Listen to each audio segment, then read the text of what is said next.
basketball guys, we have news. Let's go to more news from the Golden State Warriors, but before that, don't forget to subscribe to the channel and leave your like. The Warriors and Jonathan Kuminga are not getting along. Last season Kuminga complained about little time on the court. The Warriors made changes to the squad and Kuminga remains on the bench. For many in the NBA, Jonathan Kuminga has the potential to be a star, but when will this happen?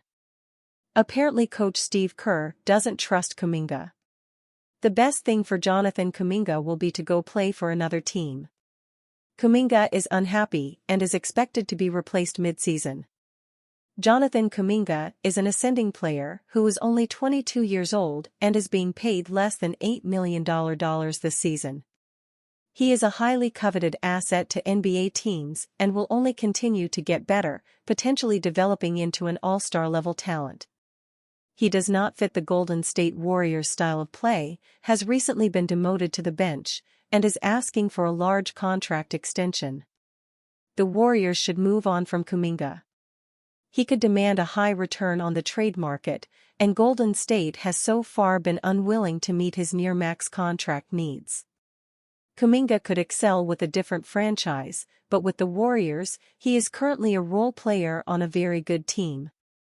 Golden State has started 7-2 this season and just beat the defending champion Boston Celtics.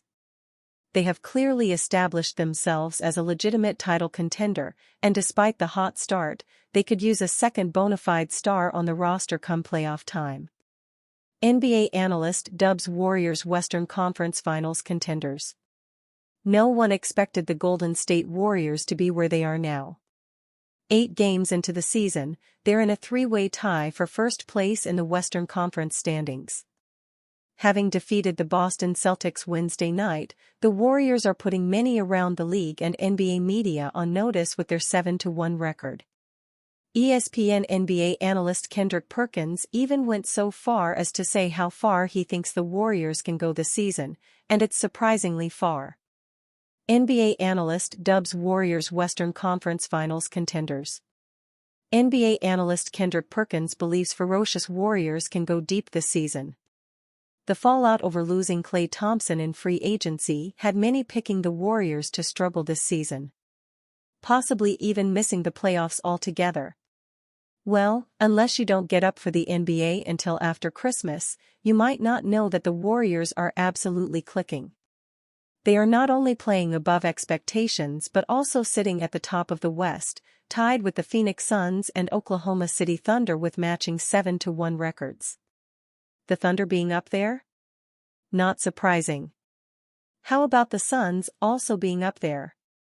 While maybe slightly surprising, not dumbfoundedly so.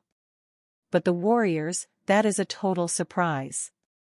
This new version of the Warriors is playing so well that on ESPN's NBA Today, Perkins remarked that he would not be surprised if they make it to the Western Conference Finals.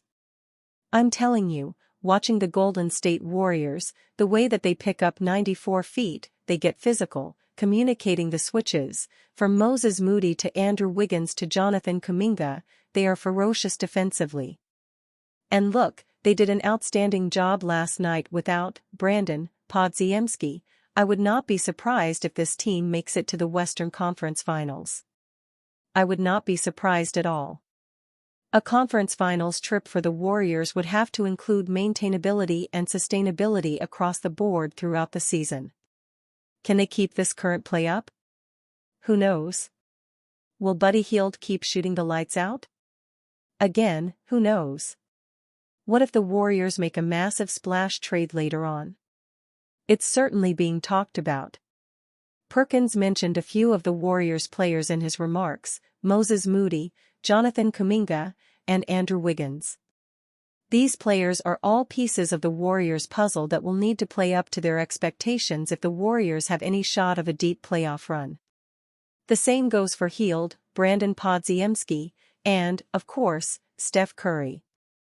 In the event Golden State does indeed land a superstar via trade, as many in the NBA media suspect they will, the expectations will only rise higher. Nevertheless, it's kind of remarkable that without Thompson around, the Warriors are where they are right now, and a lost season doesn't appear to be a talking point. Hield's immediate scoring outburst has played a huge role. Whether the conference finals are realistic or not, only time will tell. In any case, Curry has to be elated by his team's present play and winning ways. Maintaining those elements will be crucial as the season progresses. Warriors' list of problems to solve get bigger as quality of opposition improves. Dubs get crushed by the Cavs in a night to forget, with things to selectively remember. Perhaps the most interesting stat for the Golden State Warriors heading into their game against the Cleveland Cavaliers, an 11-point plus-minus discrepancy between their starting units, plus 58, and their bench crew, plus 69, which is pretty rare given that a team's starting unit is generally made up of its better and more talented players. In the Warriors' case, having Steph Curry and Draymond Green still makes that notion true, but Steve Kerr's revolving door of starting units, particularly at the two-guard spot, has contributed to that statistical outlier. Against the Cavs, the only undefeated team in the NBA, Kerr opted to slot Gary Payton II into the other guard spot next to Curry. It was a move to place Payton onto Donovan Mitchell, with Andrew Wiggins guarding Darius Garland. Curry, therefore, was hidden on Isaac Okoro, with Green on Evan Mobley and Tracy Jackson-Davis on Jarrett Allen. The justification defensively was sound, but it was on the offensive end where potential problems could surface. It's no secret that as Kerr prioritizes more defense to start games, the higher the likelihood that Curry has had to work in a figurative phone booth, which requires Kerr to dial up the creativity on the offensive end not only to get Curry more looks, but also to create more space in the half-court with a lineup that theoretically has none. It's close to being a Sisyphean task, one that can be remedied by hoping that the slant toward defense pays off. But the spacing problem is hard to ignore, as I've opined in the past. Two non-shooters next to Curry is manageable yet still somewhat problematic. Three non-shooters next to him is giving Curry a boulder to push up Mount Everest. If there's ever a player who can make that work, it's him, but it's not doing him any favors. Not when a team like the Cavs, brilliantly coached, filled with high IQ operators, and executing at an extremely high level, have the wherewithal to defend the Warriors in the half-court like this. Negative spacing in an era of pace and space, ironically, an era the Warriors helped usher in during the heyday of their dynasty, is both audacious as a tactic and quite reckless in terms of it being a strategy to try to win games. The Warriors can pull it off, but do they really need to put a handicap on themselves in that regard? Take note that some of the best lineups the Warriors played during their 2022 championship run involved a floor spacing 4, e.g., Otto Porter Jr. They don't have that luxury this time around in the form of a similar player profile, but they do arguably have more depth to move pieces around and have the flexibility to tinker until dependable lineups can be found and a set starting lineup can be settled on. Reflecting upon that fact, it's quite an accomplishment for them to start the season with a 7-2 record and squeeze the most out of everyone on the roster. But that doesn't mean there's no room for improvement, and room for adaptability, given that opponents are starting to adapt to them, especially as the level of competition becomes exponentially higher. Opponents wising up to the three non-shooter lineup surrounding Curry is proof of that, with the other being that teams with the requisite personnel and know-how may also have something for the Warriors' aggressive coverages on defense. Against the Boston Celtics, trapping initially worked. The Warriors were also able to spring timely traps against the Cavs, not to the same extent, but they had flashes of success against Mitchell. While the trap above may have been successful, take note of Sam Merrill, where he flashed toward.